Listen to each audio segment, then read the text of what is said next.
시편 81편 1절부터 3절까지 한번 읽어보겠습니다.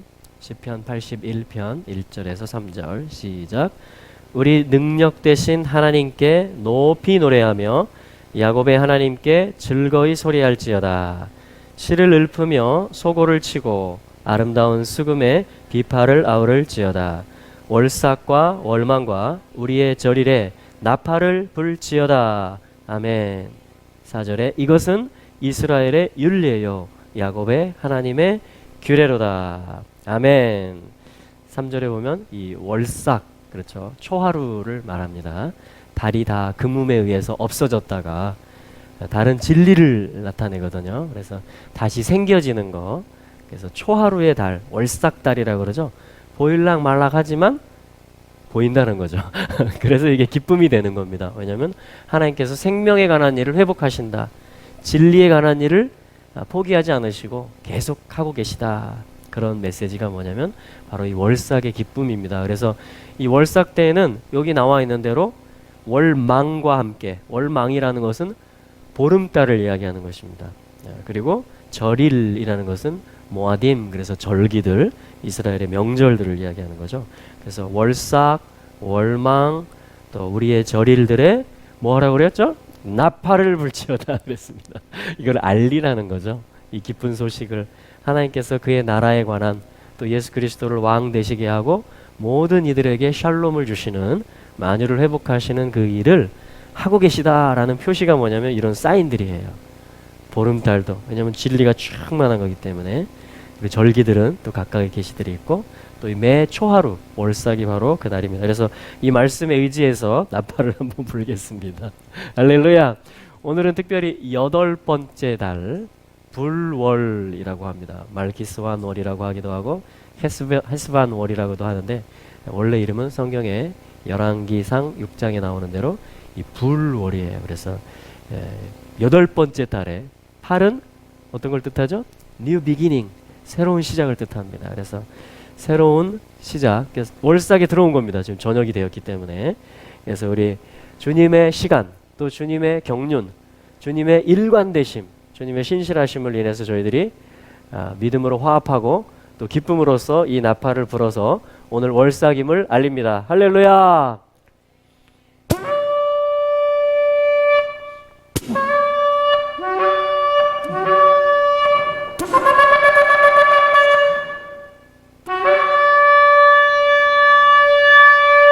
할렐루야! 아멘! 네, 오늘 기쁜 날인데요. 또 기쁜 소식들이 있습니다. 짜잔! 골란. 골란 고원이라고 들어보셨죠? 갈릴리 위쪽에 있는 높은 지대, 시리아와의 접경지대를 얘기합니다. 1967년도까지만 해도 시리아 땅이었어요. 그런데 6.1 전쟁에 의해서, 뭐냐면 시리아 쪽에서 또 이집트 쪽에서 요르단 쪽에서 이 아랍의 연합군들이 이스라엘을 없애기 위해서 전쟁을 일으킨, 동시에 포위해서 공격을 한, 그래서 6.1 전쟁이 발발을 했는데, 그때 유명한 장군이 있습니다. 액군은 모세 다얀이라는 장군이 있는데 눈을 하나 이제 실명했어요. 그래서 이제 액군은 장군으로 유명한데, 그 장군이 기도를 합니다. 하나님, 저희들이 샤밧을 지킬 수 있게 해주십시오. 그래서 6일 동안의 전쟁을 치르고 샤밧에 들어갑니다. 그래서 이제 6.1 전쟁이에요. 이것이 1967년도. 자, 그 전쟁을 계기로 해서 저 남쪽으로는 이집트 시나이 반도 쪽을 차지하고요, 이스라엘이. 오히려 공격을 받았는데 또 영토를 확장하는 결과를 가져왔습니다. 여러분들 중에 혹시 공격받고 계신 분들 계십니까? 더 확장될 것입니다. 그것이 이스라엘의 율례이며 규례입니다. 초승달이 떠오르게 하시고 이 달이 다 차게 하시고 그리고 7 절기들이 어김없이 오게 하시는 예수 그리스도의 초림과 재림에 관한 모든 하나님 나라에 대한 작전을 비밀스럽게, 또한 하나님이 알리실 것들은 알려가시면서 철저하게 하나님의 시간표대로 지금 진행하고 계십니다. 할렐루야. 자, 그래서 그 골란 고원에 포도원을 심어가지고 포도를 심어서 이제 이렇게 멋있는 포도주 우리 이번 샤밧에 같이 나누도록 하겠습니다. 그래서 전리품을 가져오셨습니다. 이게 박영수 목사님 가정이 엊그제 도착하셨거든요. 20일 정도 다녀오셨죠? 온 가족이 18일 동안 다섯 식구가 믿음의 모험을 하신 거예요. 믿음으로 정말 그 초막절 절기에 열국에서 다 올라온다 그랬잖아요. 스가랴 14장에 보면. 그리고 요한복음 7장에도 내게로 오라라고 예수님께서 말씀하셨고, 그래서 믿음으로 가족들이 다녀오셔서 이 포도주를 선물로 가져오셨고, 자, 이게 다냐? 그게 아닙니다. 제가 오늘 약 장사하는 것 같습니다. 이것으로 말씀드릴 것 같으면 타마림 시럽이라는 거, 이렇게 꿀처럼, 액체 꿀처럼 즙을 짠 거예요. 단 즙을. 이 타마를 잘 보이실지 모르겠지만 대추야자 나무의 그 열매들입니다. 우리 대추 모양하고 비슷하지만 아주 달아요. 아주 답니다. 그래서 이 물을 수분을 흡수하고 이 뜨거운 태양볕에 정말 천연 당분이기도 하고 또 철분인제이기도 하고 이 영양가들이 아주 농축이 되어 있습니다. 이것은 요르단 밸리에서 저 갈릴리에서 쭉 요단강을 따라서 사해까지 이르는 동안에 거기에 이제 그 농장들이 많이 있습니다. 그 전에는 골란 고원도 그렇고 요단 밸리도 그렇고 약 1900여 년 동안 버려진 채로 거의 황무지로 그렇게 있다가 최근 이제 이스라엘이 1948년 독립하고 또 1967년도에 이스라엘 영토가 확장되고 하면서 유대인들이 다 사들여요. 이 땅을. 처음에 어디를 사냐면 늪지대, 아랍 사람들이 이제 그런 데를 팝니다. 쓸모없는 땅. 그래 돈 주고 다 사서 개간을 하는 거예요. 물이 나오지 않는 사막을 사가지고 곡괭이질을 하고 땅을 파고 해서 이 키부츠를 만들고 포도를 심고 대추야자를 심고 석류를 심고, 할렐루야. 그래서 지금 이스라엘 가보시면요, 아주 푸른 녹지의 광경들을 저 북쪽 끝에서부터 남쪽 끝까지 계속해서 볼 수가 있습니다. 그러니까 이 포도주와 이 대추야자 시럽이 뭐냐면 하나님이 살아계시다라는 증거예요. 하나님의 말씀이 신실하다라는 증거입니다. 실제로 그 땅 가운데 이러한 회복의 열매들과 소산들이 나오고 있다라는 것입니다. 할렐루야. 자, 이번 캐뎀스쿨 할 때 또 찍어 먹도록 하겠습니다. 네, 자, 뭐 사탕도 있습니다. 그리고 우리 또 송은실 집사님께서 내일, 그죠? 혼자 가십니까? 팀으로 가십니까? 죄송합니다. 김명실 교회 팀으로 예, 몇 분이나 가세요? 16분. 와, 완전히 이 제주도에서 이런 놀라운 일들이 지금 온 가족이 다 함께 초막절에 다녀오고 또 교회적으로 이스라엘을 내일 또 팀으로서 올라가고, 그리고 11월 11일부터는 또 열방대학 팀이 중국 스태프들 그리고 이제 한국 스태프들 16명 정도가 또 믿음으로 이스라엘 땅에 올라가서 그 킹 오브 킹스 컨그리게이션이라는 유대 메시아닉 믿는 유대인들 대표적인 그 공동체가 있는데, 거기서 해마다 지금 35년째 50시간 연속 예배를 하고 있다고 그럽니다. 거기에 저희들이 중국인으로서 한국인으로서 이 땅 끝에서부터 가서 예루살렘에서 믿는 유대인들과 또 열방으로부터 온 예배자들과 함께 한 3타임 맡았다 그래요. 우리 팀이, 이 한국 그 열방대 팀이. 그래서 50시간 중에 이제 들어가서 같이 예배가 끊어지지 않도록, 이틀이 좀 넘는 시간이네요. 그죠? 만 이틀 동안 이제 아마 셀러브레이션까지 하면 50시간 되는 것 같습니다. 그래서 그 예배가 여러분 이런 소산들만 날 뿐 아니라 실제 유대인들 가운데 무화과 나무가 잎이 연해지고 싹이 나는 이스라엘이 회복되는, 그것이 뭐냐면 이제 믿는 유대인들 공동체입니다. 그들이 연속 예배를 드리는데 열방에 있는 믿는 자들이 또 함께 합류해서, 할렐루야, 이러한 놀라운 영적인 또 육적인 회복의 때입니다. 그래서 이 시간에 저희가 그 안내를 드린 대로 좀 헌금하는 시간을 먼저 갖도록 그렇게 하겠습니다. 특별히 열방대 팀이 이제 올라가시는데 다 간사님들이시거든요. 선교사님들이시고, 그래서 믿음으로 도전을 하시는 거예요. 그래서 저희가 또 이 열방대에서 이 워십하우스, 그죠? 연속 예배를 24시간 또 동부가 48시간 예배할 때 저희가 참여했었잖아요. 저희 교회적으로 또 개인적으로 다 참여하셨었는데, 저희가 그 같이 식구된 마음으로 또 이 일에 내 몸은 이번에 가지 못하지만 내가 기도로서 함께 가고 또 내가 물질을 심어서 함께 나의 믿음을 같이 올려보냅니다. 주님께 올려드립니다 하는 그런 마음으로 같이 이 시간에 요 앞에 있네요. 바구니가 같이 헌금하는 시간을 갖도록 우리 먼저 기도하고 한번 헌금을 드릴까요? 우리 먼저 감사했으면 좋겠어요. 이스라엘이 이렇게 회복되고 있다라는 영적으로 또 실제적으로 그 백성들과 그 땅이 회복되고 있다라는 것은 예수님께서 다시 오실 그 날이 가까워지고 있다는 뜻이고요. 또 이방의 충만함이 차가우고 있다는 뜻이거든요. 그래서 이 모든 회복의 일들을 이루시는 하나님께 감사하고 더 이루시도록 기도하고 또 우리 다녀온 우리 가족도 계시고 내일 가는 교회도 계시고 또 다음 달에 가는 우리 단체팀도 계시고 제주도가 얼마나 복됩니까? 할렐루야. 하나님이 제주도가 이스라엘과 함께 가게 하여 주시옵소서. 예, 감사하고 또 제주도를 축복하면서 올려드리면서 또 내일 떠나는 팀들 또 다음 달에 가게 될 팀들을 위해서 같이 중보하면서 같이 주님의 마음을 받도록 우리 같이 기도하겠습니다. 불월이거든요. 불월 한번 써보겠습니다. 베트로 시작하고요. 베트라는 것은 아들, 그죠? 벤, 또 베이트, 집, 또 마나, 건축. 그러니까 베트라는 것은 알레프 다음에 두 번째 알파벳이에요. 그러니까 역사가 시작되는 것을 뜻합니다. 하나님이 계시고 영원 전부터 그리고 하나님의 역사가 그래서 성경의 첫 알파벳이 요거예요. 태초에 베레시트 베트가 됩니다. 그래서 역사가 진행이 된다라는 걸 의미하는데 하나님의 건축의 역사이고 하나님의 집을 이루어가는 역사이고 또 당연히 아들 예수 그리스도가 왕이 되시고 주인이 되시는 그러한 역사라고 볼 수 있어요. 이 베트가 계시적으로 의미하는 것이 바로 이런 것들을 의미하는 것입니다. 그래서 이 불월 베트로 시작해요. 베트. 그리고 뭐로 끝나냐면 라메드로 끝납니다. 라메드라는 거는 배우는 걸 가리킵니다. 변화되려면요 배워야 변화됩니다. 배우는 사람은 겸손한 사람은 가능성이 있어요. 변화됩니다. 제자라는 건 뭐죠?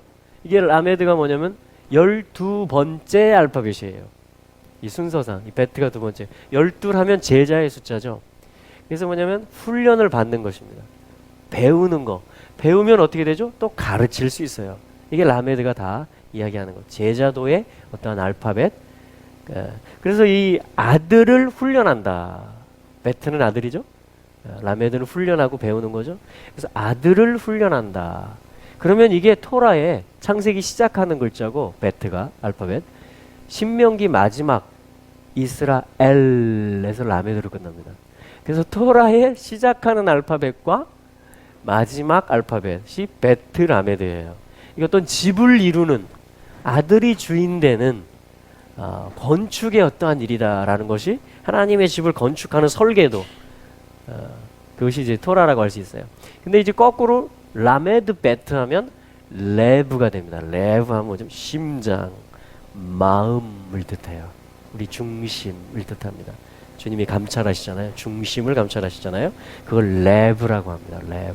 마음의 합한 자라고 하시잖아요. 주님이. 그걸 레브라 그래요. 그러니까 토라는 뭐죠? 우리 마음을 다뤄주는 거죠. 우리 마음이 훈련받는 마음이 되고 온유한 마음, 예수님의 마음처럼 겸손한 마음이 돼서 주님을 배우는 것을 아들의 집을 짓는 훈련을 내 마음 가운데 또 온 땅 가운데 계속해서 그 배움의 과정 그걸 뭐냐면 토라라고 이렇게 볼 수도 있습니다. 왜냐하면 시작하는 또 끝나는 알파벳이기 때문에. 자, 그런데 이번 달의 이름은 가운데 요게 연결된다. 바브. 빛이 비춘다. 못 연결된다 이런 뜻이거든요. 자, 그러면 베트, 바브, 라메드 하면 요거를 불 이렇게 소리가 납니다. 불월이다. 자, 이게 8번째 달의 원래 이름이에요. 원래 이름. 불월인데 뜻이 뭐냐면요. 비입니다. 비. 우리 박 목사님 가정이 이스라엘 가셨을 때 비가 내리기 시작했다. 우리 제주도는 비가 엄청 많이 오죠. 올 여름에 태풍이 막 7번 이상 지나가면서 저 높은 산 쪽에는 뭐 뉴스가 계속 나왔어요. 뭐 폭우주의보 그죠? 500mm, 1000mm. 와, 사실 상상할 수 없는 그 양이잖아요. 비가 많이 오는데 이스라엘은 비가 생명이에요. 왜냐면 신명기 말씀에 보면 하늘에서 내리는 비를 흡수하는 땅입니다. 그 땅 자체가, 디자인이, 설계 자체가. 그 말은 뭐죠? 하늘이 열려져야, 하나님이 은혜를 주셔야 살 수 있는 땅이라는 것이에요. 생존할 수 있는, 번영할 수 있는 땅이다. 하나님이 돌보시고 권고하셔야 살 수 있는 거다. 그러니까 이 이스라엘 땅 자체도 메시지입니다. 우리의 삶을 가르쳐주고 교훈해주는 것이죠. 어떻게 살아야 될지에 대해서. 우리 마음 땅도 마찬가지죠. 하나님의 은혜가 있어야, 성령님의 만져주심이 있어야, 아들을 배우고자 하는 마음이 있을 때에, 뭐냐면 부드러운 마음 될 때에, 그죠? 딱딱하면 들어오지 않죠. 부드러운 마음이면 흡수를 합니다. 그게 비를 흡수하는 것과 마찬가지예요. 땅이 비를 흡수하는 것과. 우리 마음이 부드러워지면 은혜를 흡수합니다. 성령을 흡수해요. 할렐루야. 자, 그래서 뭐냐면 마지막 날 오실 때는 비가 종일, 그죠? 계속 왔다 그럽니다. 우리 박목사님 가정에 돌아오실 때는. 이게 무슨 얘기냐면 가을 절기에 맞춰서 올라가셨거든요. 근데 점점 이제 겨울로 접어들죠. 그럼 이제 우기에 접어드는 거예요. 우기, 비 내리는 시즌이 되는 겁니다. 근데 이게 왜 이렇게 소중하고 기쁨이냐면은 그래야 밭을 기경할 수 있고 씨를 뿌릴 수가 있어요. 내년 봄에 거둘 보리와 밀을 이제 파종을 할 수가 있습니다. 비가 내려져야 내년의 농사를 준비할 수 있다라는 거죠. 자, 그래서 뭐냐면 오랜 여름, 덥고 메말랐던 건기의 끝을 알리는 게 말씀으로는 가을 절기들의 말씀이고, 또 실제 기후에서는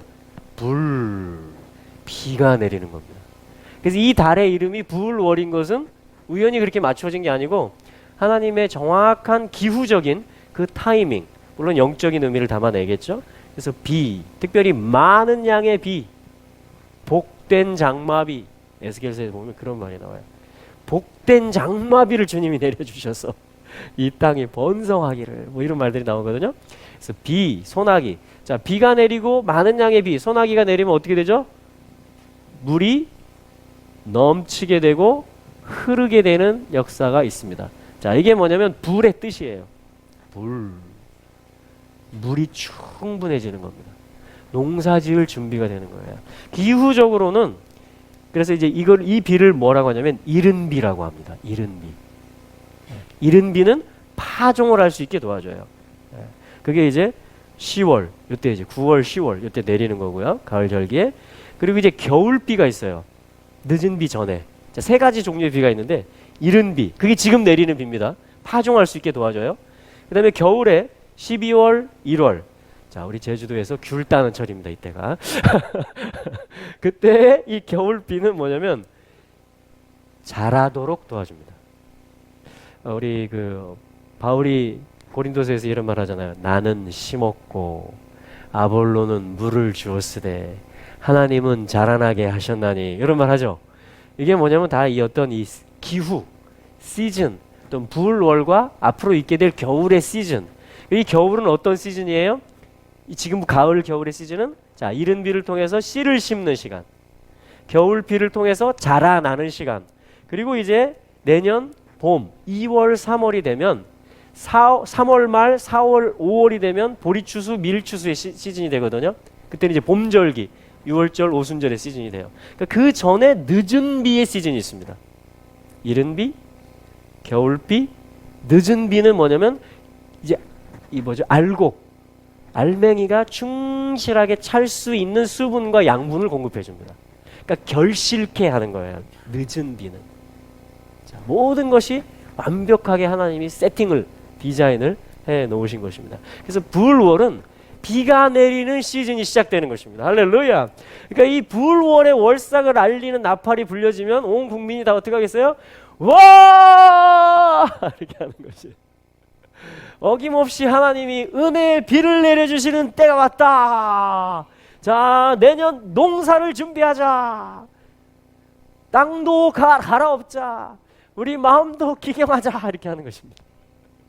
생명의 새로운 활동을 시작하는 거예요.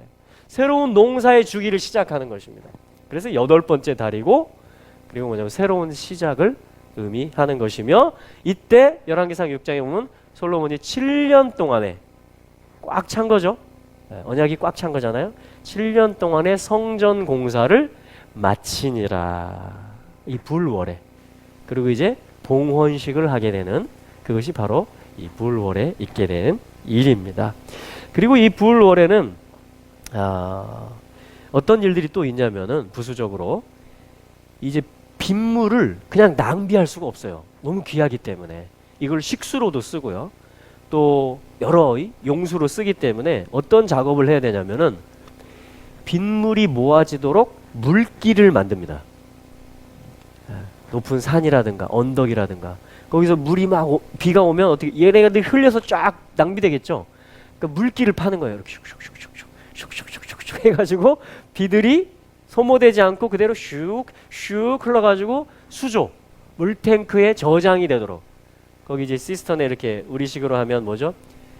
방수 처리를 하는 거죠. 이렇게 튼튼하게 해가지고 물이 새나가지 않도록 그런 이렇게 물탱크를 만들고 물들이 높은 곳의 물들이 이렇게 슉 흘러가도록 운하를 조그만 운하들을 물길들을 내주는 작업을 하고 그리고 이 비가 오기 때문에 또 어떤 작업을 할 수 있고 또 해야만 되느냐 여름 동안에 건기가 오래 지속되다 보니까 이 흙으로 지은 집이 어떻게 되냐면 이게 뭐죠? 부서져 버려요. 그리고 구멍이 납니다. 심하면. 그래서 비가 올 때 어떻게 하냐면 그 흙들을 새로 모아서 물이 있어야 빗물이 있어야 이거를 이렇게 뭐죠? 반죽을 한다 그럴까요? 그렇게 할 수가 있는 겁니다. 그래서 이제 구멍 난 곳에다 어떻게 해요? 메꾸는 겁니다. 보수 작업을 하는 거예요. 보수 작업. 자, 식수원과 갖가지 용수도 모아놓을 뿐 아니라 실제 비가 새지 않도록 또 추위가 오니까 바람이 들어오지 않도록 이제 보수 작업을 흙으로서 물과 섞어서 보수 작업을 하고 한 가지 더 말씀드린다면 이제 뭐냐면 양과 염소 그러니까 가축대들을 집 안으로 모아드립니다. 가축대들을 집 안으로 모아드려요. 왜냐하면 이 긴 여름 동안에는 밖에다 그냥 내놓고 키웁니다. 근데 이제 가을 겨울에 접어들면서 집 안에 모아들이는 이제 그런 일을 하는데 이게 또 이제 이 시즌부터 이제 시작이 되는 것입니다. 그러니까 동물을 보호하는 목적도 있고 또 동물들이 집 안으로 이제 밑에 층이나 이제 우리간에 있을 때 뭐냐면 걔네들이 열을 발생하잖아요. 그래서 집에 보온 효과도 가져온다고 그럽니다. 치앙족이나 중국 사천성의 그 이스라엘 지파들이 흩어져 살고 있는 걸 보면 어떻게 되냐면 가옥 구조가 4층, 5층 집으로 되어 있어요. 그러니까 맨 밑에 층이 동물들 사는 데입니다. 그리고 2층, 3층에 뭐 부엌, 잠자는데, 그다음에 양식 저장하는데 이렇게 해가지고 복복복층 구조를 이루고 있어요. 그래서 이제 동물들이 밑에 와서 이렇게 하면서 에너지를 활동을 하면서 열을 발생해요. 그게 난방 효과를 줍니다. 난방 효과. 그리고 걔네들도 이제 보호를 받고요. 자, 이제 그러한 이 기후적인 지금 불월에 있게 되는 이스라엘에서의 실제 삶의 모습. 자, 영적으로도 의미가 있겠죠. 파종하는 것, 또 은혜를 흡수하는 것, 또 모아들이는 것, 또 물을 저축하는 것, 또 보수하는 것. 자, 우리가 또 적용할 수 있기를 그러한 은혜가 있기를 축복합니다. 네. 자, 그래서 뭐냐면 이제 대표적으로 이달에 솔로몬의 성전 건축이 완공된 역사가 있었고 이달에 또한 대표적인 하나의 사건을 성경에서 꼽으라면 그것이 뭐냐면 홍수 사건입니다. 홍수 사건. 창세기에는 둘째 달로 나오는데 출애굽기 12장에서 이 달로 해의 머리가 되게 해라 하면서 주님이 달력을 한번 체인지 시키거든요. 구속력을 이야기하는 거예요. 왜냐하면 창조력은 7월부터 시작입니다. 이게 조금 이해가 안 될 수도 있어요. 7월 달이 나팔절이고 신년이라는 것이 그죠? 당연히 1월이 신년이어야지 우리 개념에서. 근데 뭐냐면 하나님의 창조는 완전합니다. 처음부터. 할렐루야. 점진적으로 발전시켜가지고 창조 다 했다 이게 아니고 하나님 창조주이신 하나님 자체가 완전하신 분이기 때문에요. 그 완전함을 나타내는 게 7이거든요. 그래서 7일간 창조를 하시고 처음부터 그러니까 7월에 창조했다라고 믿어요, 유대인들은. 그러니까 창조 자체가 흠이 없기 때문에 7월의 월삭이 1년의 시작이 됩니다. 신년이 되는 거예요. 이거를 농사력 혹은 창조력이라고 할 수 있어요. 그러니까 이 달력은 오늘도 유효합니다. 왜냐하면 창조의 하나님은 유효하시고 여전히 살아계시기 때문에 창조의 섭리들은 그대로 진행되고 있습니다. 아멘. 그런데 또한 죄와 허물로 우리가 죽었잖아요. 그래서 주님은 어떤 주님이 되시냐면 구속의 주님이 되십니다. 어린 양으로 오시고 피를 흘려서 대속하고 죄를 사해주는, 그래서 우리가 새 생명을 갖게 하고 다시금 완성을 향해서, 완전한 치를 향해서 출발하게 하는, 그래서 뭐냐면 출애굽기 12장이 유월절을 제정하시는 장이면서 달력을 한번 샥 바꾸셔요. 이달로 해 머리가 되게 해라. 그래서 그걸 이제 아비볼 니산월이라고 합니다. 1월을. 이것을 구속이력이라 그래요. 구속이력. 창조의 하나님, 구속의 하나님, 두 분이 같은 하나님입니다. 아멘. 예. 자, 그 이야기예요. 그 이야기. 그래서 홍수가 창세기 말씀에 보면 둘째 달로 나오지만 달이 바뀌었기 때문에 8월에 해당하는 것입니다. 7월부터 해당하면 둘째 달이죠. 8월은. 그러나 이것이 또한 지금 요렇게 된다라는 것이죠. 8월이 된다라는 겁니다. 구속력으로 치면은 8월 달이 된다라는 거죠. 이 홍수가 있었던 달들이. 자, 그래서 먼저 볼 게 뭐냐면 무두셀라의 죽음이에요. 무두셀라가 누구냐면 이 창세기 5장에 나오는 인물 중에 한 명인데, 무두셀라에 대해서 성경이 뭐라고 계속 이 무두셀라의 죽음을 이야기하고 그 다음에 홍수를 이야기합니다. 무두셀라의 죽음 후 7일 만에 비가 오기 시작했다. 처음으로 불의 일이 생긴 거예요. 많은 양의 비가 위로부터 아래로부터 쏟아지기 시작한, 솟아나기 시작한, 그것이 바로 불월에 있었던. 무두셀라의 뜻은 뭐냐면요, 무투셀라흐. 무투는 뭐냐면 죽음. 무두 하면 그의 죽음 이런 말이에요. 셀라흐 하면 보낼 것이다, 보내진다 이 말이거든요. 그래서 무두셀라의 뜻은 그의 죽음과 함께 뭔가가 보내질 것이다 이런 뜻이에요. 굉장히 뭔가 스토리가 있는 것 같죠. 그래서 무두셀라의 생애와 무두셀라의 죽음을 통해서 뭐냐면은 정확하게 7일 후에 홍수가 시작됩니다. 홍수가 보내진 거예요. 그래서 홍수가 뭐냐면은 요 불입니다. 불인데 앞에 사역을 뜻하는, 여기 실제를 나타내는 게 앞에 명사형을 만드는 용법이거든요. 이 맴을 붙이면 명사형이 돼요. 그래서 맞불 하면은 홍수라는 단어가 됩니다. 홍수. 무두셀라의 죽음과 함께 그 홍수 때 여호와께서 좌정하셨으며, 시편 29편 10절에 보면 여호와께서 영원토록 왕으로 좌정하시리로다. 여호와께서 힘을 그의 백성에게 주시니 여호와께서 그의 백성에게 그 평강의 복을 주신다. 그 홍수는 뭐냐면 주님이 좌정하셔서 심판하신 일이라는 겁니다. 어떻게? 마음에 하나님 두기를 즐거워하는가에 대해서. 아들을 배우고자 하는, 하나님의 경고를 듣고자 하는 그러한 마음이 있는가를 테스트, 그것에 대한 평가, 심판을 한 것이면서 동시에 노아에게 은혜를 입히시면서 주님이 방주를 통해서 구원하게 하는 그 일을 하나님이 좌정하셨다.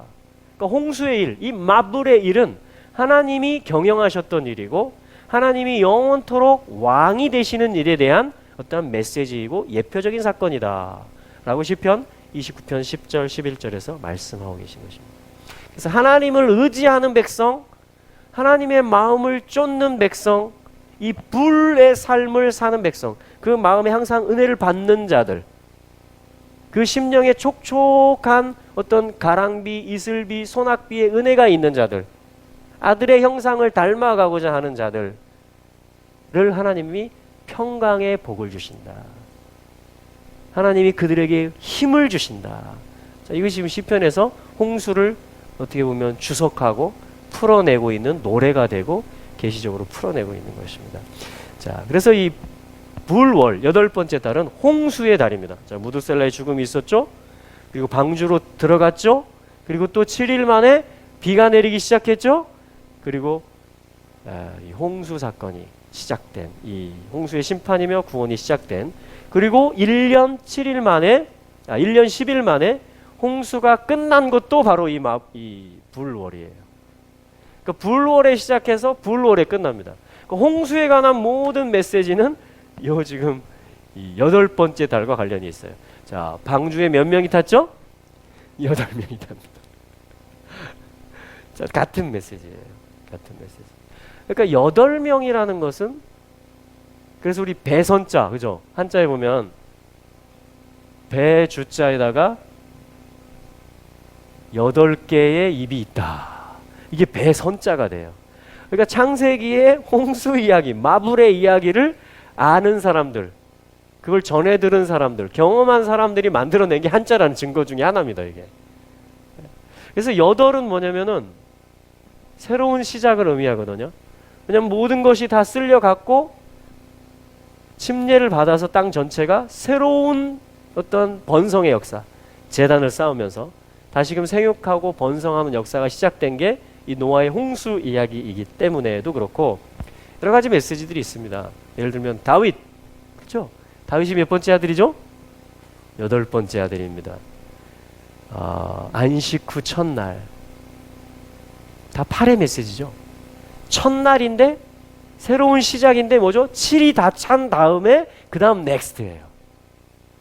그게 안식 후 첫날이에요. 그러니까 8일째라고도 할 수 있어요. 안식 후 첫날은 부활의 날을 얘기하는 거죠. 자, 다윗도 마찬가지입니다. 8째 아들이에요. 자, 사무엘이 중요한 미션을 가져가지고, 그죠? 하나님이 내가 왕으로 세울 자가 있다, 이 나라를 위해서 양뿔에다 기름을 담아가지고 긴장된 상태에서 갔잖아요. 주님께 귀를 쫑긋하고. 그래서 이새의 집에 갔는데 뭐냐면은 아들들을 다 데려왔는데 이 아들인가 계속 하는데 뭐예요? 하나님이 사람은 용모를 보거니와 나 여호와는 중심을 보느니라. 아니다 이거죠. 네. 아니다 다 끝났어요. 이게 다입니까? 아닙니다. 하나 더 있습니다. 그러니까 7 어떤 완전한 게 있다고 했는데, 7 아들이 다 왔다고 했는데 선지자도 이 중에 하나일 거라고 생각했는데 아니었어요. 왜요? 8째가 있었습니다. 그리고 우리가 하나님의 말씀이 이스라엘이 지금 회복되고 있고 교회의 영광이 나타나가고 있고, 할렐루야. 저는 그렇게 될 줄로 믿습니다. 말씀대로. 근데 그것이 지금 실제적으로 일어납니다. 그러면 7이 되는 거예요. 주님의 천년왕국이 펼쳐지면 7이 되는 겁니다. 꽉 차는 거예요. 근데 그게 다가 아니라는 겁니다. 넥스트가 있다라는 거예요. 영원 후가 있다라고 성경은 말합니다. 새 예루살렘 성을 말하고 그 다음을 이야기합니다. 그러나 자세히 얘기해 주진 않습니다. 왜냐하면 7 안에 들어가면 자동적으로 그 안으로 넘어가게 돼 있어요. 그래서 우리는 첫째 부활을 향해서 이제 달려갑니다. 7의 테이프를 끊는, 언약이 성취되는, 부활의 몸을 입고 주님과 결혼하는, 영광이 가득한 그 땅, 그 바다를 덮은 것이 물이 바다를 덮는다. 이게 비가 다 내렸다는 것입니다. 은혜가 다 부어졌고 말씀이 다 성취됐다라는 것이에요. 근데 그 다음, 그게 안식 후 첫날이 있다라는 겁니다. 다윗도 마찬가지죠. 진짜가 있다라는 겁니다. 영원으로 이끌. 자, 다윗의 아들이시죠, 예수님은. 그러니까 영원으로 우리를 이끌 하나님의 계획이 있다라는 겁니다. 7이 있었는데 사무엘이 갔을 때, 근데 7이 있어야 8째가 있죠. 참 놀랐습니다. 첫째부터 7째도 다 중요해요. 근데 다윗이 숨겨져 있습니다. 다윗은 보이지 않았어요. 근데 다윗을 멀리 데려오십시오. 그가 오기까지 내가 식사 자리에 앉지 않겠습니다. 사무엘이 말하면. 그가 왔을 때 성령이 감동을 하세요. 이 아이다. 기름을 부어라. 그래서 부었습니다. 그러니까 요한복음 21장도 마찬가지입니다. 우리 한번 찾아볼까요? 요한복음 21장.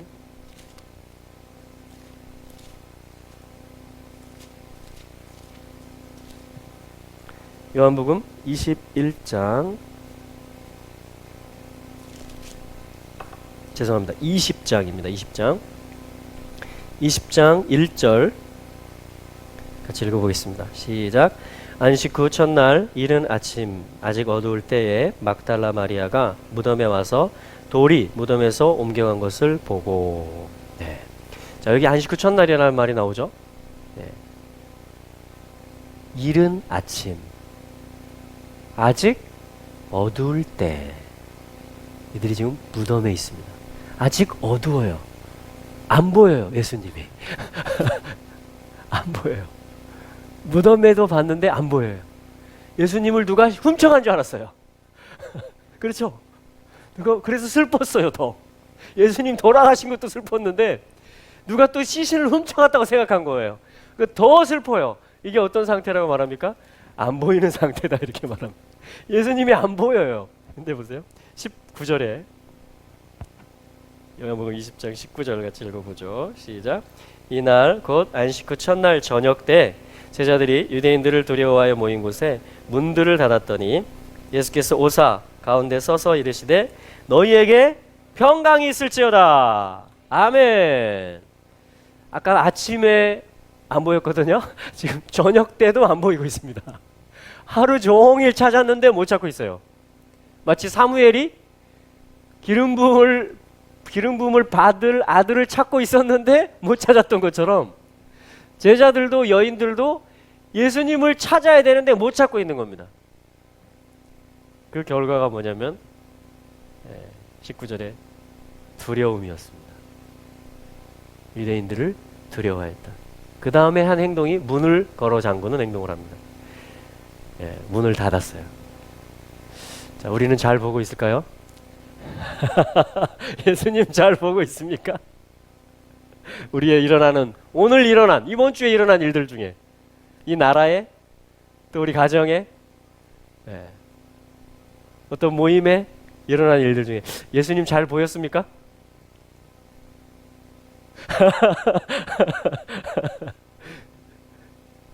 여덟 번째 달은 또 다윗, 여덟째 또 이 안식 후 첫날 이 메시지들 8에 대한 메시지는요 가장 확실하고 가장 영원한 거예요.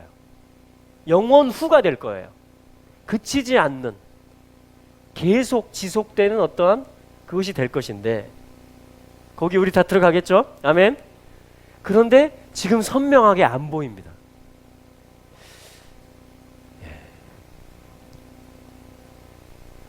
근데 주님이 보니까 예수께서 오사 할렐루야 그분이 오신다 이렇게 말합니다. 주님 잘 모르겠습니다. 지금 이게 선인지 악인지 주님 이 일어난 일이 좋은 일입니까 안 좋은 일입니까? 우리는 이렇게 돌아갑니다. 머리가 나를 위해서 이게 좋은 일인가? 아니 우리나라를 위해서 국제관계 속에서는 우리나라를 위해서 좋은 것인가? 어떠한 우리 대인관계 속에서는 나를 위해서 이게 좋은 일인가? 그래서 우리는 좀 이렇게 그냥 좀 육적으로 반응할 때가 많아요. 예를 들어서 내가 누구와 대화를 하고 있었는데 내 딸이 와가지고 엄마 해가지고 얘가 분위기를 망쳐놨어요. 자 그러면 우리는 어떻게 생각하기 쉬워요? 아니 요것이 버릇도 없고 예의도 없이 하면서 혼을 내기가 쉽습니다. 그런데 이 딸이 지금 하나님께 쓰임을 받았는지도 몰라요. 맞습니까? 그러니까 우리는 온전히 알 수가 없어요 사실. 그래서 우리가 해야 될 일은 뭐냐면 잠언 3장에 있는 것처럼 네 명철을 의지하지 마라. 네 명철에 기대지 마라 이렇게. 왜냐면 이게 네가 생각한 게 맞는 게 아닐 수도 있는데 만약 그렇다면 어떻게 돼요? 여기에 기대 있으면 넘어진다라는 것입니다. 네 명철을 의지하지 말고 하나님을 의지하라라고 말합니다. 모든 일, 범사의 주를 인정하라. 그게 길을 인도받는 법이다. 이렇게 지혜를 가르쳐요. 그리하면 그가 네 길을 지도하시리라. 이렇게 가르쳐 줍니다. 어찌 보면 여인들도 제자들도 못 보고 있었던 게 복음이에요. 잘 해석할 수 없었던 게 사무엘에게도 그렇죠? 7 중에 없다. 이게 성령 음성을 제대로 들은 것입니다. 아니 그럼 어떻게 해요? 여기까지 온 거예요. 이게 다예요? 여기까지 온 거예요. 잘 가고 있었던 것입니다. 7 중에 있어야만 되는데 하고서 굳이 하나에게 두었다면 실수를 한 것이죠. 우리의 명철은 한계가 있습니다. 우리의 판단력과 지혜는 제한되어 있습니다. 부분적입니다. 여인들도 우리 탓할 필요 없어요. 제자들도 탓하면 안 됩니다. 이 못 보고 있어 예수님을 지금. 아니 부활하신다고 분명히 말했잖아. 근데 시신을 훔쳐갔다고 울고 있다니. 이게 우리 모습이에요. 이게 제자들의 모습이, 여인들의 모습이 그럼 크게 다르지 않을 겁니다. 우리 모습하고. 분명히 주님은 시간표대로, 주님은 그 질서에 따라서 순서대로 뭔가를 신실하게 하고 계십니다. 창조의 주님이시고 구속의 주님이시기 때문에. 근데 우리는 좀 급한 경향이 있고, 내 눈에 보이는 것을 나는 해석을 제대로 내야만 된다라는, 또 내 해석이 맞다라는 은근한 착각을 하고 있습니다. 그래서 사무엘과 같은 선지자들이 됩시다. 그리고 복된 사람은 누굽니까? 여기 여인들, 제자들처럼 주님이 안 보이면 안 보인다라고 말하는 것입니다. 두려우면 두렵다라고 말하는 것입니다. 야, 이제 우리 어떻게 되는 거야? 우리 잘 모르겠다. 이거 지금 무슨 일이냐 이거 지금. 야, 일단 다 걸어라, 잠궈라 지금. 이게 우리 모습이란 말이에요 지금. 어떻게 하면 안전장치를 할까? 그런데 그게 주님의 오심으로 연결이 된다는 것이죠. 그래서 합쳐서 다 복음이 되는 것이죠. 합쳐서 다 은혜가 되는 것이고, 합쳐서 다 예수님을 얻는 것이 되는 것이고, 샬롬을 받는 것이 되는 것입니다. 너희에게 평강이 있을지어다. 손을 20절 이 말씀하시고 손과 옆구리를 보이시니 제자들이 주를 보고 기뻐하더라. 그래서 우리는 주님을 기다릴 필요가 있습니다. 주님, 제가 잘 모르겠습니다. 이 일이 무슨 일인지 제가 잘 해석이 안 됩니다 하고 주님께 올려드릴 필요가 있다는 것입니다. 할렐루야. 우리 주를 보게 될 것입니다. 밝혀지게 될 것입니다. 그리고 우리 주님을 보고 기뻐하게 될 것입니다. 왜냐하면 주님은 우리를 그냥 고아와 같이 언제까지나 버려두지 않으시기 때문에. 주님 반드시 오신다. 우리 마음에도 오시고 생각에도 오시고 또 실제로도 그렇게 오실 겁니다. 아마 주님이 오시기 직전까지 우리는 이러한 면을 가지고 갈지 모릅니다. 어떻게 되는 거지 그 다음은? 이게 무슨 일이지? 주님이 언제 오시지? 왜 안 보이시지? 그러나 우리 끝까지 믿음을 가지고 뭉칩시다. 주님을 기다리는 그룹에 뭉칩시다. 할렐루야. 이 주님이 손과 옆구리를 보이셨다. 이 손을 한번 묵상해 봤어요. 손에 못자국이 나 있고요. 두 가지가 다 저는 구속의 어린 양, 우리 예수님 십자가에 못 박히신 손이면서 동시에 창조주의 손인 것입니다. 그러니까 구속의 주님이시면서 창조의 주님께서 지금 제자들 가운데 오셔서 샬롬을 사람을 처음 지을 때 코에 불어넣으셨던 그 숨을 불어넣으시면서 다시 내쉬시면서 너희에게 평강이 있을지어다. 옆구리, 손과 옆구리를 보이셨다 그러거든요. 옆구리로부터 하와가 나왔잖아요. 갈비뼈로부터. 너희들은 원래 나로부터 나왔다 이거죠. 내가 너희들을 내게로 다시, 아버지가 그 일을 하셨죠. 여인을, 하와를 이끌어서 아담에게로 데리고 오셨다. 뼈 중에 뼈요, 살 중에 살이다. 할렐루야. 그럼 아버지가요, 우리를 그리스도에게로, 이 아들에게로 모든 자녀들을 이끕니다. 그분의 주권이, 그분의 통치, 그분의 모략, 그분의 경영하는 것이 온전히 서게 될 것을. 그래서 새로운 시작.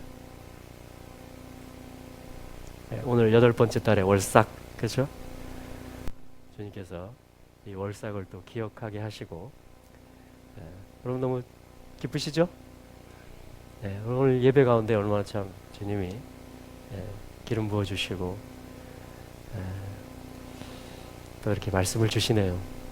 주시고 또 우리 제주도에서 이렇게 많은 가족을 대표하고 교회를 대표하고 단체를 대표해서 쭈루룩 이렇게 지금 가을에 이 불월의 전 7월과 지금 8월에 접어들면서 지금 가족으로서 교회로서 또 선교 단체로서 우리 팀들이 제주도의 팀들이 계속해서 예루살렘을 이스라엘 향해서 올라간다라는 것에 그것도 이렇게 모여 보니까 알겠네요.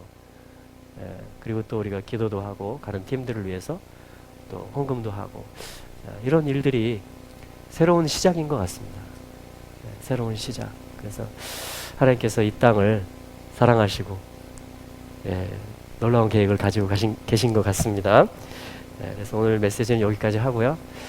우리 목사님께서 좀 다녀오신 이야기 나눠주셔도 좋을 것 같아요. 17일, 18일째 돼서 이제 주일날 저녁 때 제주 집에 도착을 했습니다. 거의 20시간을 넘게 비행기 안에서 인천에서 김포 와서 제주까지 오는데 거의 하루 종일 시간을 가니까 어제랑 오늘이랑 멍하게 그냥 잤다가 깼다가 좀 정신이 없었던 것 같습니다. 이 17일 동안의 여정은 저희 파더스 하우스에서는 정말 되게 특별하고 큰 은혜의 시간이었던 것 같아요. 이거를 어떻게 짧게 나눌 수 있겠어요? 모든 여정이 너무 좋았어요. 함께 예배하고 특별히 이번에는 미국에 계신 영어권이랑 함께 또 했거든요. 한 11분 되시는 분이 영어를 하시는 한국인 교포신데 너무 영어만 하시는 거예요. 그래서 예배를 어떻게 풀어내나 제가 예배를 맡았는데 그럼에도 예배가 너무나 귀하게 풀어졌어요. 특별히 기억되는 예배들은 어디였더라? 갈릴리 선상에서의 예배, 그리고 또 마가의 다락방 아시죠? 다락방 위에 옥상에서 예배를 드렸는데 너무 강력한 주님의 어떤 만지심이 있고 기름 부음이 많이 있었고, 제가 여기서 딱 한 가지만 나누고 싶은 게 수시아라고 아세요?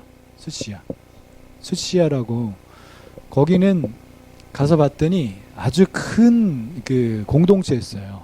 유대인 공동체인데 그 자료 조사한 내용에 보니까 예수님 당시에 쓰던 동전들도 발견된, 그래서 바닥에 회당이 있고 많은 집터가 있고 굴들이 있고 상당히 넓은 공동체더라고요. 거기를 처음 가서 그 회당에 대한 내용을 설명을 듣는데 예수님 당시에 그 마태복음 24장에 나오는 멸망에 가증한 것이 설 때, 그때 기원 후 70년대 예루살렘 멸망 후에 그때 많은 사람들이 도망하고 예루살렘 멸망 가운데 있었던 그 타이밍이었더라고요. 그래서 거기서 피난 나온 공동체가 이곳에서 머물면서 회당도 짓고 예루살렘 쪽을 성전을 바라보면서 예배드리고 살아가는 공동체인데, 얼마나 특별한 공동체였냐면요, 회당의 모자이크 바닥에 장식을 봤는데 거기에 그때 당시에 모자이크에 글귀가 써져 있었어요. 글귀란 내용이 이거를 설명을 드려야 되는데 히브리어는 못 읽는데 설명한 내용만 얘기해 드릴게요. 깜짝 놀랐어요. 사진도 다 찍고 깜짝 놀랐는데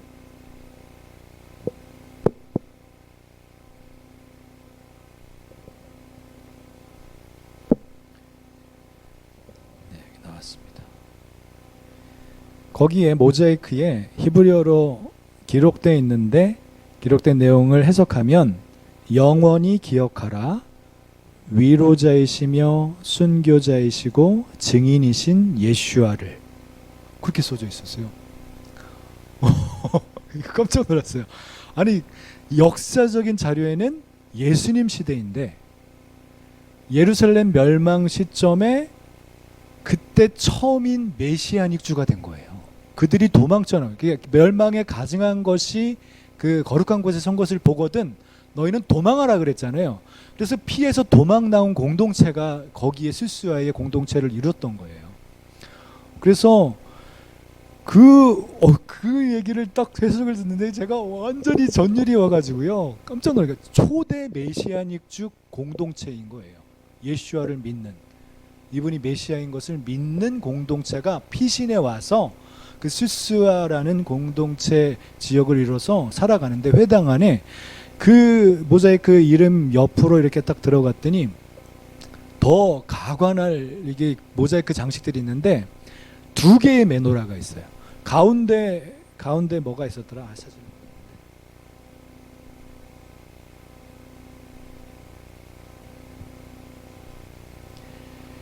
아무튼 가운데 어떤 성전 같은 게 있고 메누라 양옆에 있고 그 양옆에 짐승이 있는데 2개의 메노라 옆에 나무가 2개 있어요. 모자이크 장식에. 그 나무가 감람나무일 거라고 분명히 설명을 해주시는데 2개의 메노라 옆에 2개의 감람나무. 이게 이 스가랴 사정에는 1개의 메노라에 2개의 감람나무인데 계시록에는 2개의 메노라 옆에 2개의 감람나무 있잖아요. 그대로 이분들은 실질적으로 메시아로서 메시아를 믿는 예수아를 믿는 공동체로서 그 모든 예언적인 그 계시들을 다 받은 상태인 거예요. 오, 그래서 이건 이게 제가 거기 딱 처음 발걸음을 디뎠을 때 그 설명할 상황을 다 듣고 나서 야, 여기는 초대 메시아닉 공동체네. 이분들을 통해서 복음이 온 세계에 퍼진 그 시작점 아니야? 그러면서 엄청 감동받았어요. 이게 이제 저희 여정의 처음 서두에 있었던 시점이라 그 외에는요 더 은혜고 뭐 큰 은혜들이 많은데 여기서는 엄청난 전율을 받았습니다. 와, 이분들을 통해서 복음이 열방으로 퍼졌겠구나. 이분들의 그 거룩한 삶, 이게 뭐죠? 이렇게 침례하는 그런 걸 뭐라 그러죠? 예? 미크베. 그 미크베가 거기에만 35개 이상 되더라고요. 얼마나 자신을 거룩하게 살려고 노력했는지의 삶이 너무나 많이 느껴지는 거예요. 그들이 거룩한 삶을 추구하고 이 메시아이신 예수야만을 추구하면서 그 예루살렘의 회복을 또 바라보고 있는 그때들이 막 상상이 되면서 저로서는 엄청난 그 감동을 받았어요. 스시와 그렇게 발음을 하더라고요. 그 외에는 뭐 드릴 말씀 없고, 그래서 그곳에서 제가 정말 빚진 자로서 인생을 정말 주님께 드릴 만하겠다. 다시 한번 주님께 마음을 드리고 이스라엘의 회복에 대해서 더 많이 마음을 사게 되고 정말 주님의 길을 예비해야겠다라는 마음을 가지고 왔습니다. 이상.